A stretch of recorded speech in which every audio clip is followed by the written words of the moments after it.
এবারের প্রতিযোগী হিসেবে মঞ্চে ডেকে নিচ্ছি নোয়াখালীর প্রতিযোগী মহিদুল ইসলামকে। হাফেজ মহিদুল ইসলাম। আসসালামু আলাইকুম ওয়া রাহমাতুল্লাহি ওয়া বারাকাতুহু। وعليكم السلام ورحمة الله وبركاته. أعوذ بالله من الشيطان الرجيم. بسم الله الرحمن الرحيم. فآتاهم الله ثواب الدنيا وحسن ثواب الآخرة.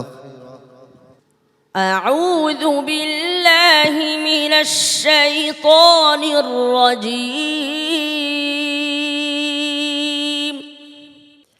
بسم الله الرحمن الرحيم.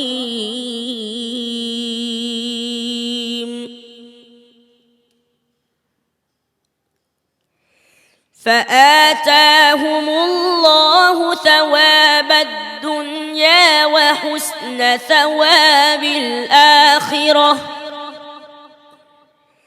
والله يحب المحسنين. يا أيها الذين آمنوا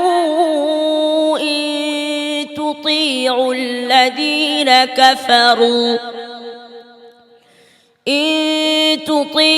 الذين كفروا يردوكم على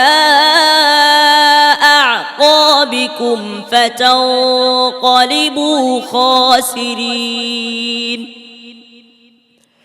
بل الله مولاكم وهو خير الناصرين. سنلقي في قلوب الذين كفروا الرعب بما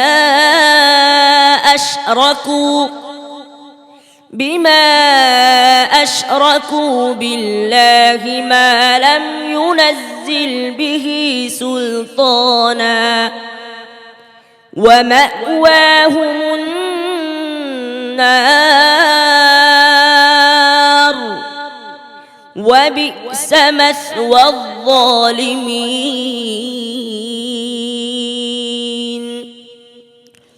ولقد صدقكم الله وعده إذ تحسونهم بإذنه حتى إذا فشلتم وتنازعتم في الأمر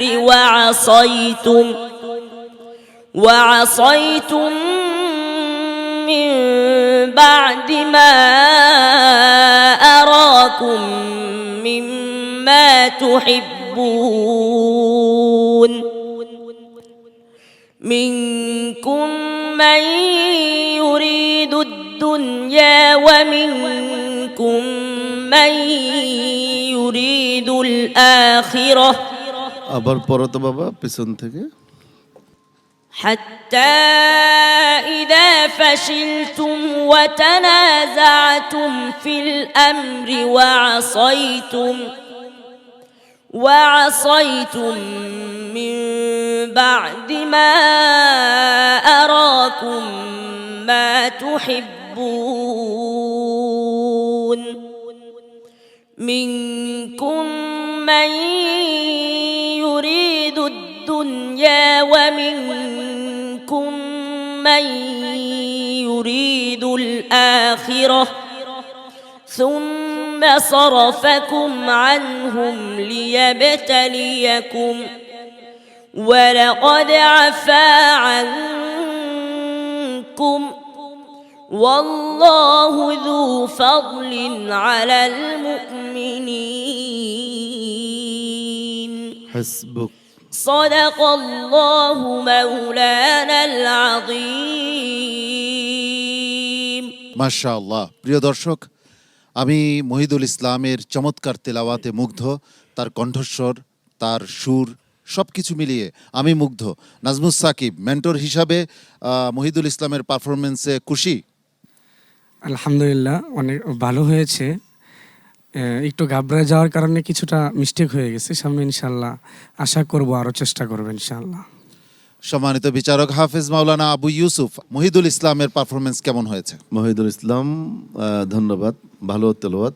একটু ভয় তোমার ভিতরে এখনো, আমরা কিন্তু বুঝি না ভয় কেন বলো তো। এক নাম্বার, দুই হলো প্রতিটি পর্ব অত্যন্ত গুরুত্বপূর্ণ তোমাদের জন্য। আবারও বলছি, তোমাকে সহকারে সকল প্রতিযোগীকে বি কেয়ারফুল, খুব সাবধান, ঠিক আছে? মাশাল্লাহ, ভালো তেলাওয়াত হয়েছে। মোহতারাম জহিরুল ইসলাম, মহিদুরের তেলাওয়াতের মাঝে আজকে একটি নতুনত্ব সুর পেয়েছি, যা নাকি হৃদয়কে স্পর্শ করে। তো সে চেষ্টা করলে আরও সুন্দর তেলাওয়াত উপহার দিতে পারবে, সেই প্রমাণটা আজকে পেয়েছি। যা আশা করি তুমি চেষ্টা করে আরও অনেক সুন্দর তেলাওয়াত আমাদেরকে উপহার দিবে। ধন্যবাদ। ইনশাআল্লাহ। জনাব ফখরুল হুদা। জি মাশাআল্লাহ, মহিদুল ইসলাম সুন্দর তিলাওয়াত করেছো। তবে দুই জায়গায় আমি একটু লক্ষ্য করেছি, কাফারুর রুবা এর রাটা তকরার হয়ে গেছিল। ইদ তাহসুনাহুম বিইذনিহি, এখানে মোদের মতো হয়ে গেছিল, এটা খেয়াল রাখবা। মাশাআল্লাহ, সুন্দর তিলাওয়াত করেছো, আগামীতে আরো ভালো করবো ইনশাআল্লাহ। সম্মানিত মেহমান মাওলানা আজিজুর রহমান। মাশাআল্লাহ, অনেক সুন্দর তেলাওয়াত করেছে। আর স্বাভাবিক এরকম মজমার মধ্যে একটু ভয় আসতেই পারে, মিস্টেক হইতেই পারে, কিন্তু মাশাআল্লাহ অনেক সুন্দর তেলাওয়াত করেছে। ইনশাআল্লাহ আশা করি ভবিষ্যতে অনেক সুন্দর হবে ইনশাআল্লাহ। অনেক ধন্যবাদ, অনেক মোবারকবাদ তোমাকে। আশা করি যদি টিকে যাও, সামনে এগিয়ে যেতে হবে সাহসিকতার সাথে। আসসালামু আলাইকুম ওয়া রাহমাতুল্লাহ।